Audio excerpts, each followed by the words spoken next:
At twilight, Leo settled into his bedroom as if it were the quietest nest in the world. He pulled his cozy blankets up to his chin, smoothed his shiny star pajamas, and slipped on his toy binoculars with a proud little smile.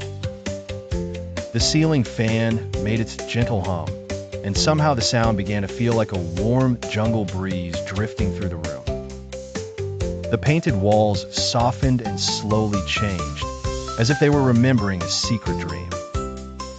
Green vines curled along the corners. Whispering tree leaves appeared where posters had been.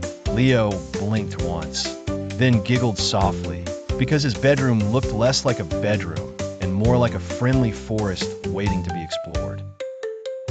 He took one careful step across his rug, which now seemed like a mossy path. A tiny paper lantern on his shelf glowed like a moon above the treetops. Leo lifted his binoculars and looked around with calm curiosity, always remembering to stay gentle and quiet, just like a true explorer. A tiny hummingbird of light drifted past his window and hovered near his star pajamas, as if the night itself had come to say hello. Leo whispered, "I am ready for a very peaceful expedition."